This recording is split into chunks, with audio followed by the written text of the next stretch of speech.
이 새벽에 함께 은혜 받을 하나님의 귀한 말씀 신약 로마서 12장 1절로 2절 받들어 봉독합니다. 그러므로 형제들아 내가 하나님의 모든 자비하심으로 너희를 권하노니 너희 몸을 하나님이 기뻐하시는 거룩한 산 제물로 드리라. 이는 너희가 드릴 영적 예배니라. 너희는 이 세대를 본받지 말고 오직 마음을 새롭게 함으로 변화를 받아 하나님의 선하시고 기뻐하시고 온전하신 뜻이 무엇인지 분별하도록 하라. 아멘. 할렐루야. 오늘도 참으로 좋은 날입니다. 우리 모두 주 안에 행복한 하루 되시기를 축원합니다. 저를 따라하겠습니다. 오늘 또 나와 우리 가정 우리 교회 기적이 일어납니다. 오늘 또 나와 우리 가정 우리 교회 기적이 일어납니다. 아멘. 저는 본문 말씀을 통해 분별 그리고 또 분별하라 이런 제목으로 함께 은혜를 받고자 합니다. 사도 바울은 본문의 말씀을 통해 이 세대를 본받지 말고 하나님 뜻이 무엇인지 분별하면서 믿음 생활하라고 가르쳐주고 있습니다. 그렇다면 이 세대의 특징이 무엇일까요? 첫 번째로 음란하고 패역한 세대입니다. 하나님의 뜻이 무엇이지요? 성경에는 하나님의 뜻이 무엇인지 명시적으로 몇 곳 기록되어 있습니다. 데살로니가 전서 4장 3절로 4절에 보면 하나님의 뜻은 이것이니 너희의 거룩함이라. 곧 음란을 버리고 각각 거룩함과 존귀함으로 자기의 아내 대할 줄 알고 라고 말씀해주고 있습니다. 하나님의 뜻은 거룩이지요. 베드로 전서에도 내가 거룩하니 너희도 거룩하라고 말씀해 주셨습니다. 거룩이란 구별된 삶을 말씀하고 있습니다. 또 데살로니가 전서 5장 16절, 17절, 18절에는 항상 기뻐하라. 쉬지 말고 기도하라. 범사에 감사하라. 이는 그래도 예수 안에서 너희를 향하신 하나님의 뜻이니라. 하나님 뜻이 명시적으로 기뻐, 기도, 감사, 거룩이 하나님의 뜻임을 명시적으로 기록된 것을 볼 수가 있습니다. 하지만 어둠의 주관자 사단 마귀는 진리의 말씀을 떠나 술 취하고 방탕하고 음란한 삶을 살아가게 이 세대를 이끌어가고 있습니다. 여러분, 이 세대에 유행이 일어나는 근원지를 항상 여러분들이 아주 예의주시해 보시기 바랍니다. 저는 이 해외 뉴스 같은 거 볼 때 특별히 불란서 쪽에서 일어나는 패션 것들을 굉장히 유심히 봅니다. 왜냐하면 이태리라든지 이렇게 파리 이런 데서 패션쇼가 일어날 때 그 패션쇼의 스타일이 잠시 후에 전 세계로 퍼져버리거든요. 의상 스타일에 따라서 그 다음에 여러 가지 것들이 또 딸려오거든요. 그런데 한 가지 꼭 기억할 것은 이 세대를 이끌어가는 언론 주도 세력, 문화 주도 세력이 있습니다. 언론 주도 세력, 문화 주도 세력이 거룩한 마음을 갖고 그 세대를 이끌어가면 얼마나 좋겠습니까? 그런데 사실 그렇지 않습니다. 언론의 뒤에 키를 잡고 있는 누군가, 몇 사람에 의하여 그 세대의 언론을 이끌어가고 문화도 몇 사람에 의하여 그 문화를 하나님이 반대하는 문화로 이끌어갑니다. 이 주도적인 몇몇 사람의 세력을 우리가 깊이 볼 수 있는 눈이 있기를 바랍니다. 타락의 순서가 있습니다.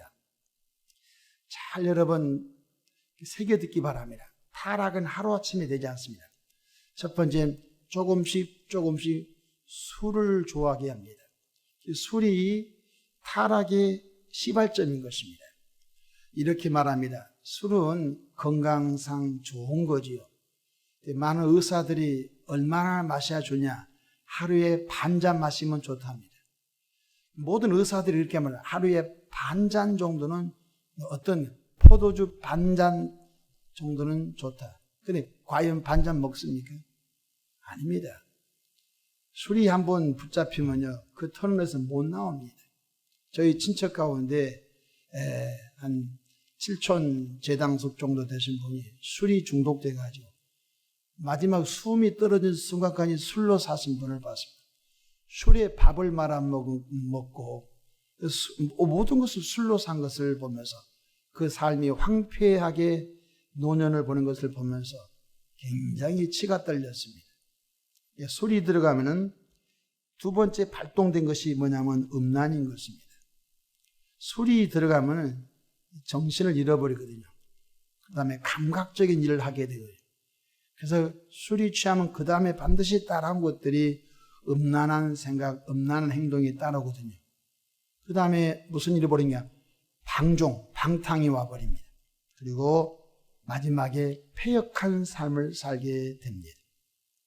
그래서 이 시대에 우리 한국의 문화를 이끌어가는 문화의 항상 배경을 볼 수 있기를 바랍니다.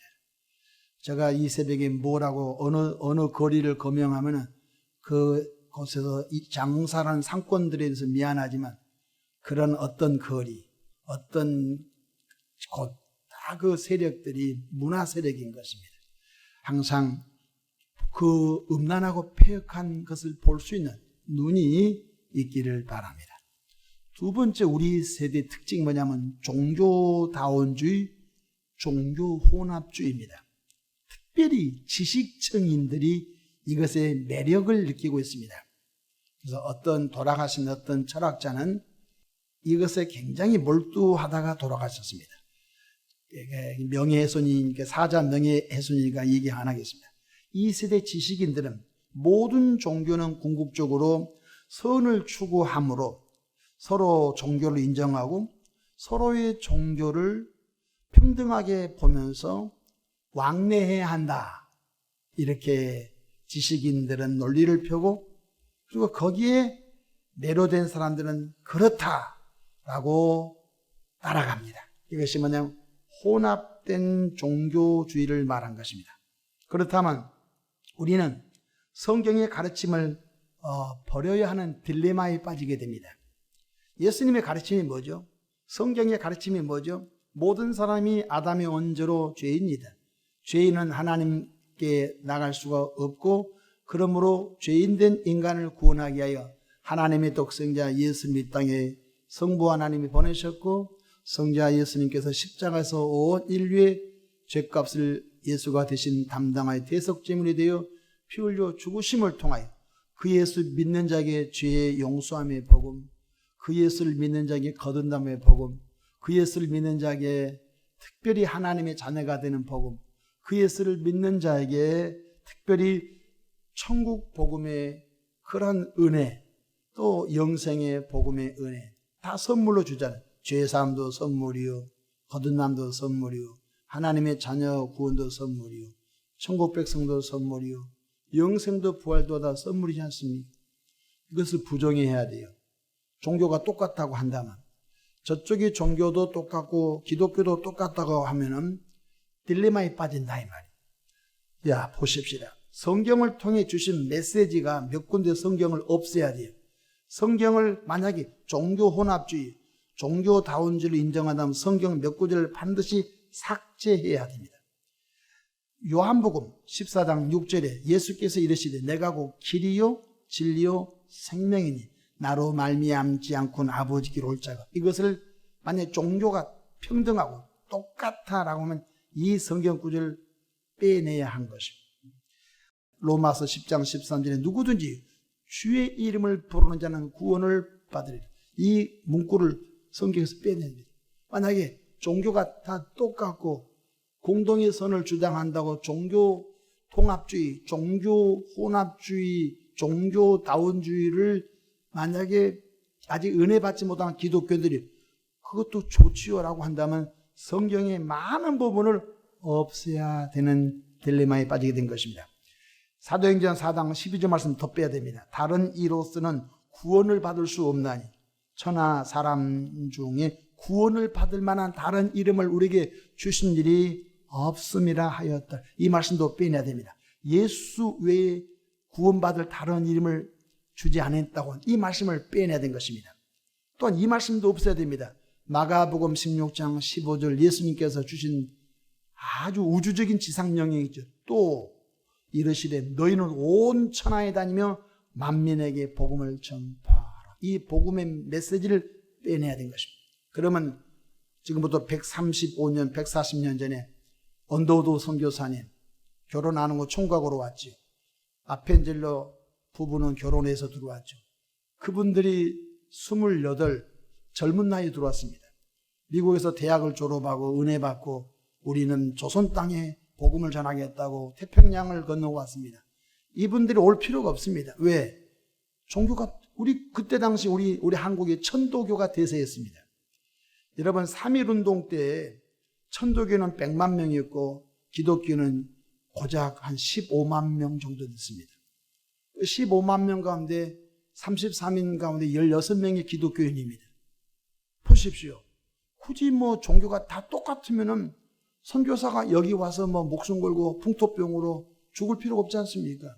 종교가 똑같은데 굳이 왜 고향을 버리고 친구를 버리고 범선을 타고 여기까지 넘어와요?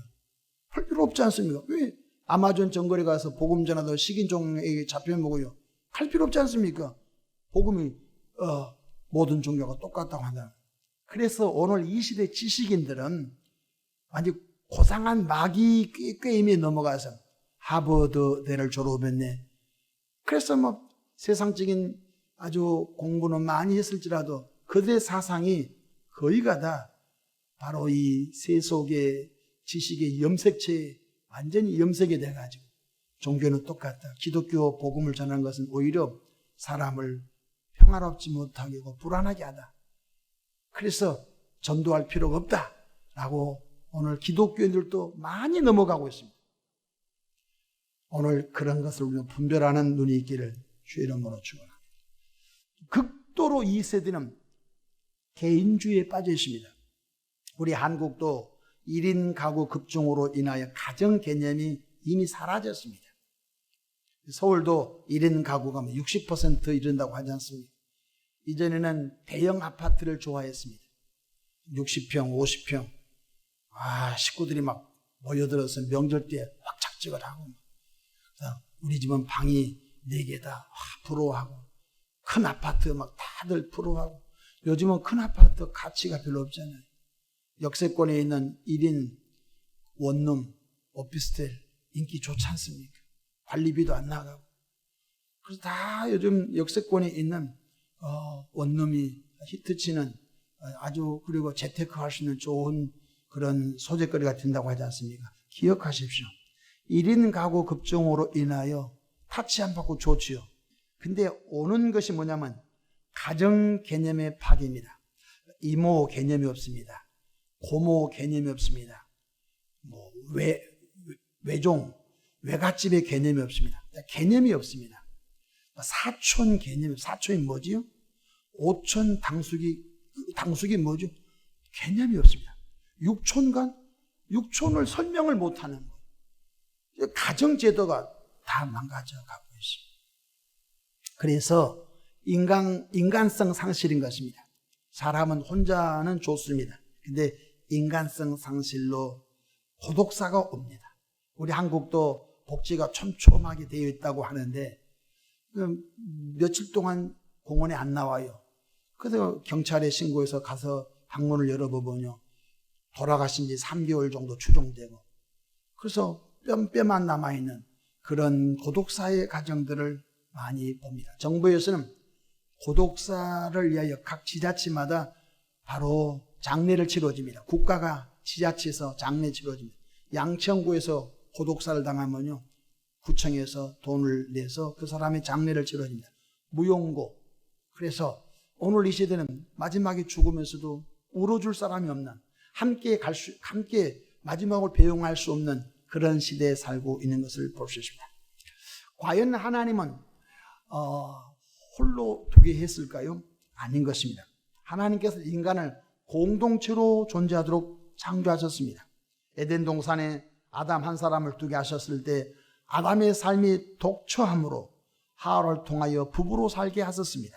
창세기 2장 18절 여호와 하나님이 이르시되 사람이 혼자 사는 것이 좋지 아니하니 내가 그를 위하여 돕는 배필을 지으리라 하시니라.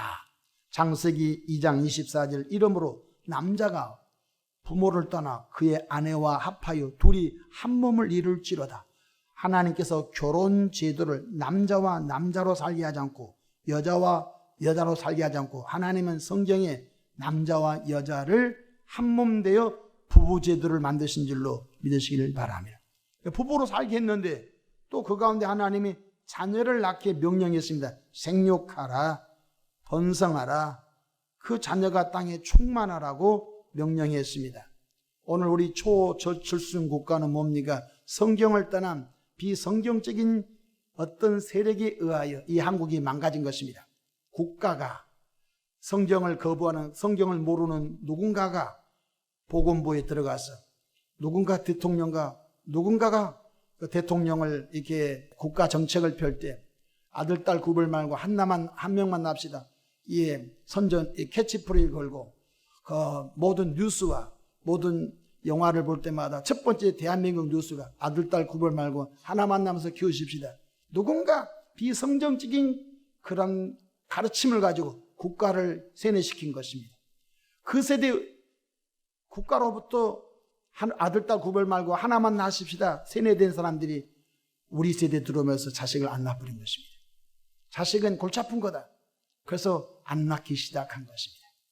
그래서 오늘 이 시대에 나라가 소멸된 나라가 되는 소멸 국가가 되어가는 일을 볼 수가 있는 것입니다. 성경은 말합니다. 시편 127편 3절에 보라 자식들은 여호와의 기업이요 태의 열매는 그의 상급이로다. 할렐루야. 자식은 하나님이 그 부부에게 주신 최고로 귀한 선물이요 최고로 귀한 상급인 줄로 믿으시기를 바랍니다. 하나님은 공동체로 사람을 존재케 하셨습니다. 시편 133편 1절에 보라 형제가 동거함이 어찌 그리 선하고 아름다운고. 그래서 그리스도인들은 이 세대를 분별할 수 있는 그런 지성, 영적 지성이 있기를 주 이름으로 축원합니다. 마지막으로 이 세대는 이단과 사이비가 극성으로 영적 세계가 대혼란에 빠져 있습니다.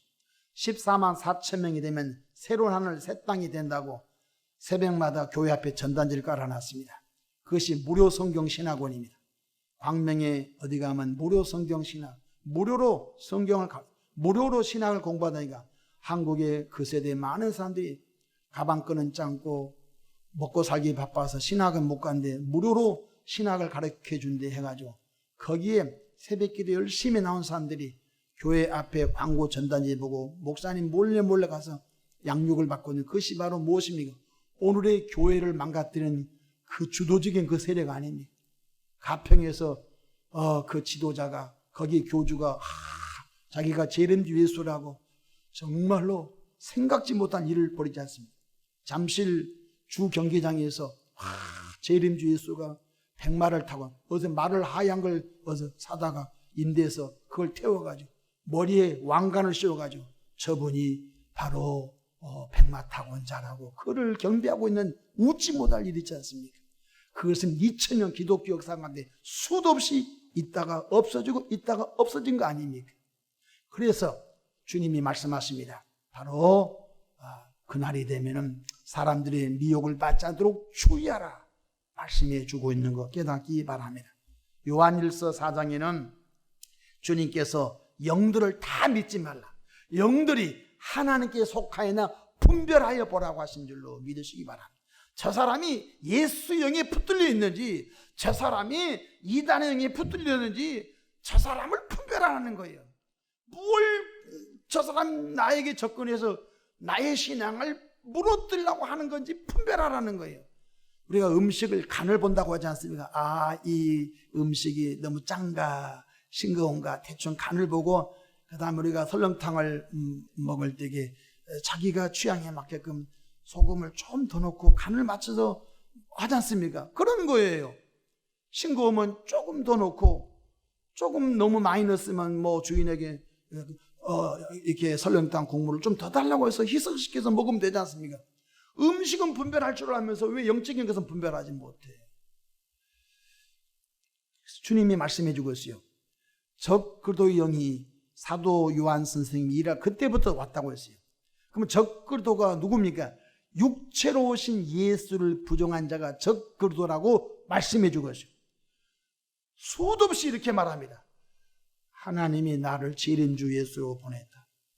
이제는 내가 재림주 예수라고 이단들이 자기 논리를 펴고 있습니다. 웃지 못할 일들이 얼마나 한국 사회에 많은지 알 수가 없는 것입니다. 분별할 수 있길 바랍니다. 분별하십시오. 교회가 없이도 신앙생활할 수 있다. 무교주의 분별하시기 바랍니다. 그럴싸하고 좋죠.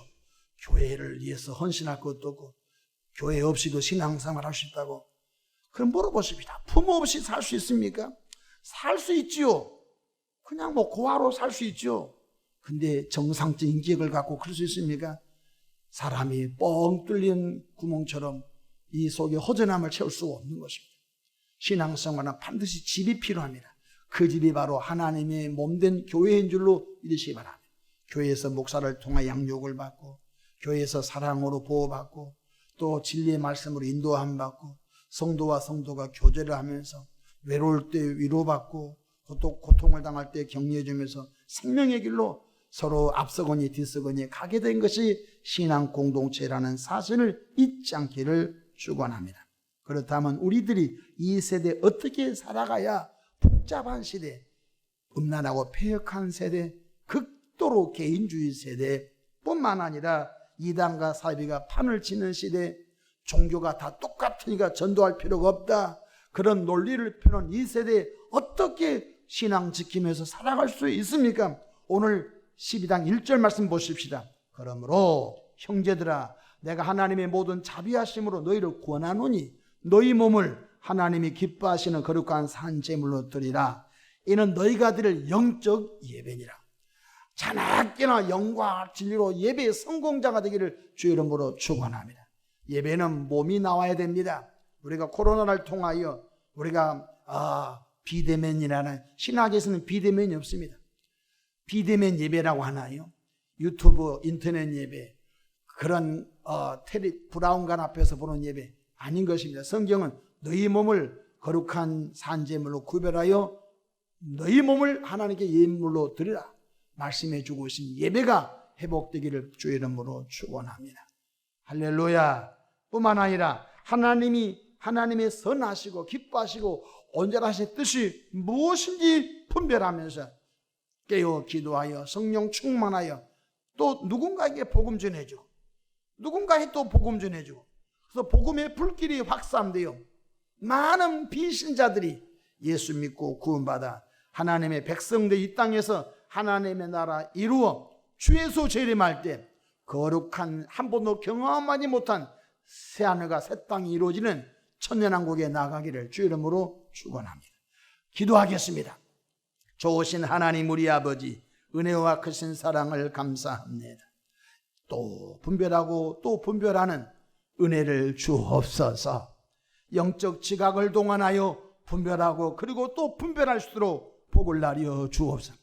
내게 접근한 사람들이 내 영혼을 도둑질하려고 하는 사람인지 분별하고 또 분별하게 도와주시옵소서. 이 세대의 문화와 유행을 볼 때마다 저 문화와 유행이 내 영혼을 도둑질해 가는가를 분별하고 또 분별하게 도와주시기를 바랍니다. 이 세대 수없이 만들어진 영화가 나올 때마다 그 영화가 내 영혼을 도둑질하는 영화인지 분별하면서 보고 분별하고 또 분별하게 복을 나려 주시옵소서. 하나님 아버지, 성령의 충만함을 더해 주셔서 우리들이 먼저 경험한 그 예수 전하는 은혜를 주옵소서. 우리 구주 예수님의 이름으로 기도하옵나이다. 아멘.